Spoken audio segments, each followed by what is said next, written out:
Hi, it's Miss Cobb. Welcome back to another day of e-learning. Today is Wednesday, and we're going to be continuing our topic of reflecting. Today we're going to be reflecting on our bedtime routine. So we're going to be talking about sleep and why sleep is important and how to get better sleep. I'm sure you've noticed days at school and maybe probably at home too, where you have less sleep, then you have a harder day. So maybe you're feeling more tired.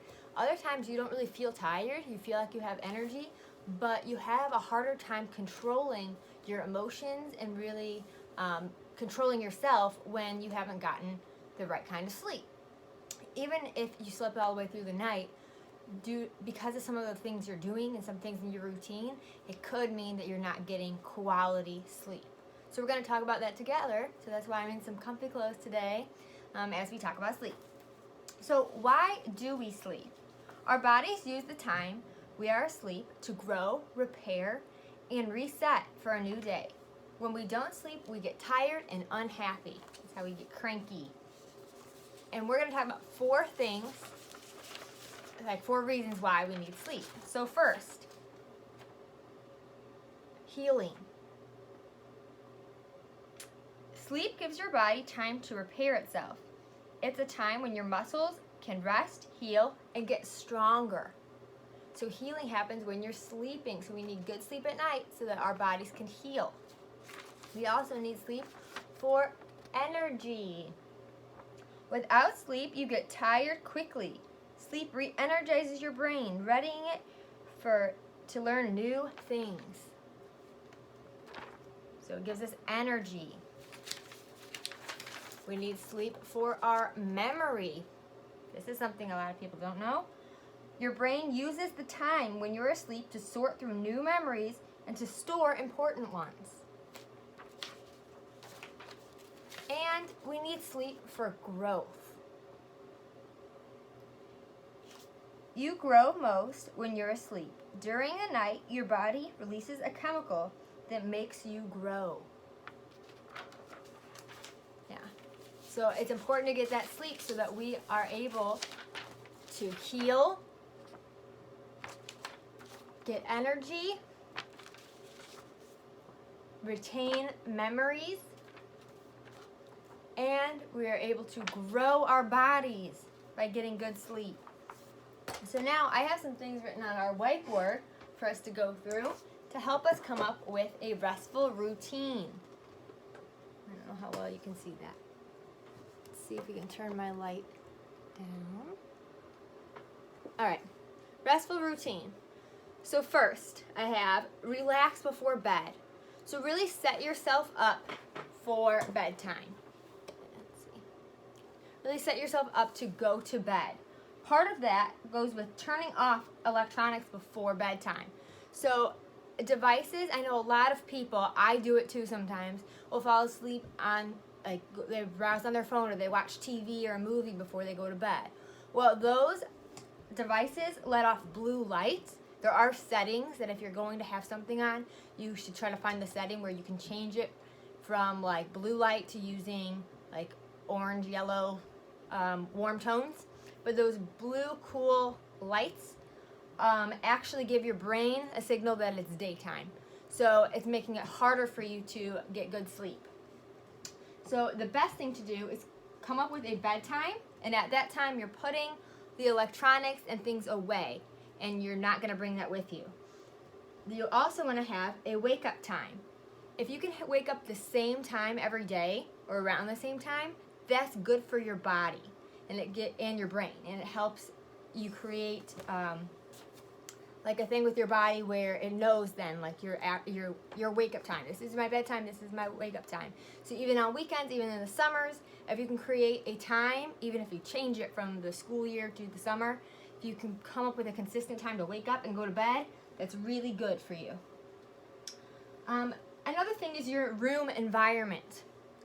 That matters too. So you want to make sure your room is tidy, so it's nice and clean. It's quiet. It's dark. And it's a good temperature. Some people like a fan or something on, and other people don't. Other people, like, I have a heater that I keep on. So that is a good temperature for me. Also with the dark, if you need like a night light or something, that's okay. If it says dimmed lights, that's okay. But it shouldn't be you shouldn't be sleeping with full lights on. As a child, you need to be getting 10 to 12 hours of sleep every night. Yeah, that's a lot of time, but that's how much you need. So if you're feeling tired a lot, it's probably because you're not getting this much sleep. So 12 hours would be sleeping from, let's say you're waking up at 8 in the morning. That would mean that you were going to bed at 8 at night to wake up at 8 in the morning. So if you went to bed at 8 at night and woke up at 6 in the morning, you'd still be getting 10 hours of sleep. And then we're talking about creating a chart. That's something else you can do. Is you could have a chart. It could just be on a piece of paper written out with steps and things that you're going to do before you go to bed. So these are some examples. It's recommended that you do things in groups of 2. So what you would do is like, number 1 says change clothes and brush teeth. So it's 2 things to do in one step. So at the same time, you're brushing your teeth and changing your clothes. You're obviously not actually doing that at the same time. You would do one or the other, but those are the things that are paired together. Then you do a calming, mindful practice and get into bed. Maybe I get into bed first and then I do the calmful practice. Maybe I do something first standing up and then I get into bed. Either way, those are paired together. And then I turn the lights down and close my eyes. If you're still having trouble falling asleep, that's where you could do some counting. People like to say count sheep. You counting, focusing on your breath, not thinking about what you're going to do tomorrow, what you did today. This is not a time for really reflecting anymore when we get to that time. Instead, we're focusing on getting to bed. And then if you wake up in the middle of the night, a lot of people, they wake up and they go watch TV or a movie. I know some kids that get on their iPad at night. And really, I know that that's easy and that's what we want to do, but that's not the best thing for our body because, again, that's using those electronics that's giving us, our brain, a signal that, oh, I woke up and now it's daytime. And so you're going to have a lot more trouble going back to sleep after that. So instead, if you really can't fall back asleep, you could do something like maybe read a book. Something that does not involve electronics. But